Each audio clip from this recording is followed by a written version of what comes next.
Hey guys, what's up? Unrested here. I am back again with another JFAQ. Today I am out at Utsubo Park and it is a beautiful day out here. Take a look.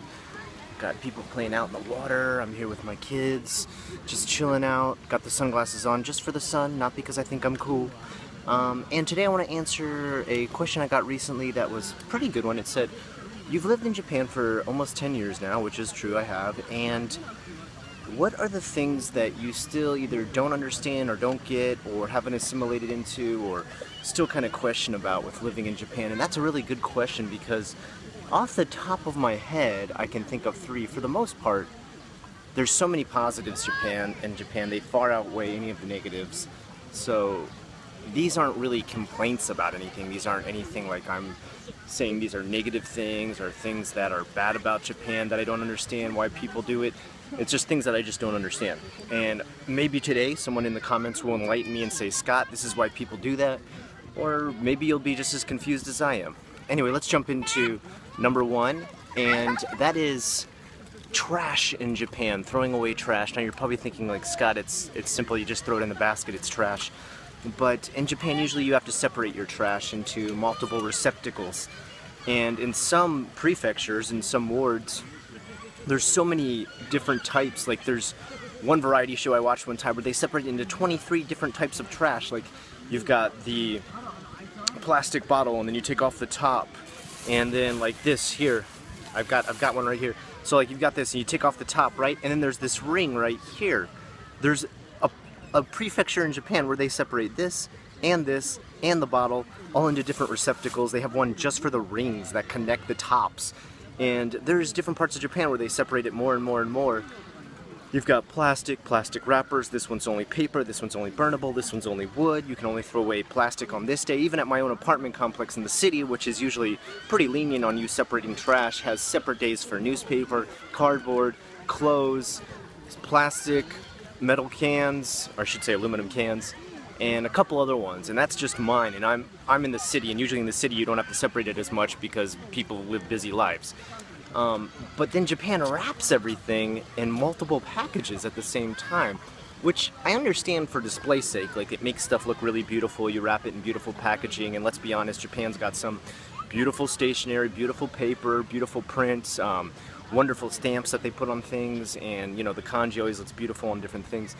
But I always wonder why they have it separated into so many things, but also package things in so many separate things at the same time. It always blows my mind. You open up a box of cookies, and you've got the plastic ring on the inside, you've got the tray, you've got the plastic wrappers that everything's in, then maybe each individual roll of cookies is wrapped in a tin foil package. That's got to be separated too. The entire thing has been covered in plastic on the inside. You got to separate that. The outside is a paper bag, and you've got to do that. You've taken it from the store in your vinyl bag, and then you've got to throw that into a separate one. It always blows my mind that they'll make you separate everything, but also package everything in multiple layers. Probably the next thing on the list is winter and summertime, and I guess all 4 seasons in between, about how people seem to follow a code of what clothing they should wear. So we're in spring now, it's not really officially summer yet, but it's pretty hot out. Like today's about 30 Celsius, maybe, you know, reaching up 32. It's hot, you know, I'm out here in a tank top, but you'll be on the train, and I just was, to get out here to Utsubo Park, and there's people wearing like winter jackets still, or at least at the very least early spring jackets, like trench coats, and they'll be on the train and they'll be sweating profusely, and they'll be saying atsu, atsu, atsu, which just means like I'm hot, or it's hot, over and over again. And I'm just like, well, yeah, of course, it's like, you know, 30 degrees out, it's super hot, what are you doing? And I'll never understand that about Japan. It also follows suit with air conditions on trains and stuff. Like people will literally be dying. I've seen people faint on the trains because it's so damn hot. And they'll be like, why don't you have the air conditioner turned on so people don't, you know, fry in this box? And they'll be like, well, it's not summer yet, we're not allowed to turn it on. It's just like, well, there's, I guess, a schedule to follow, and then there's practicality in it.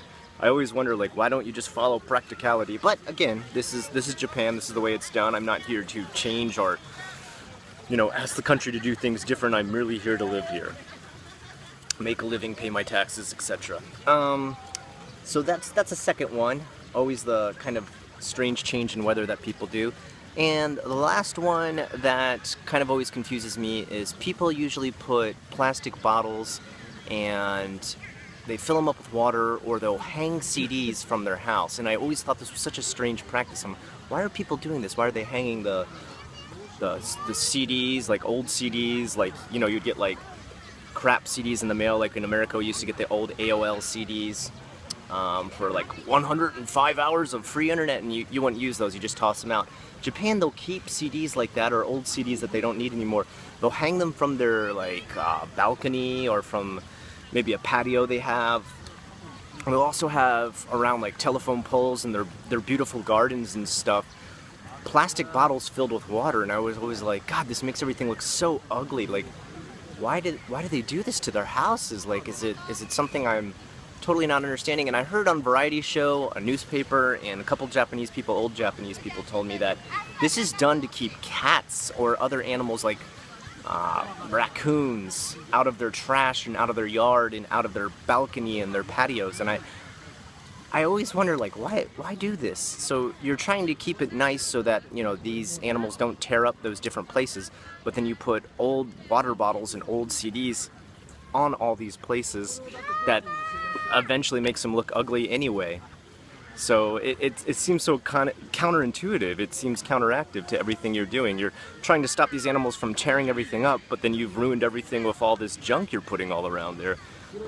Apparently there's some kind of like old wives' tale that if you put a plastic bottle, that the sun reflecting off of that or a CD will scare a cat or a raccoon away, which, I mean, if you know the slightest bit about animals, you know it's not true.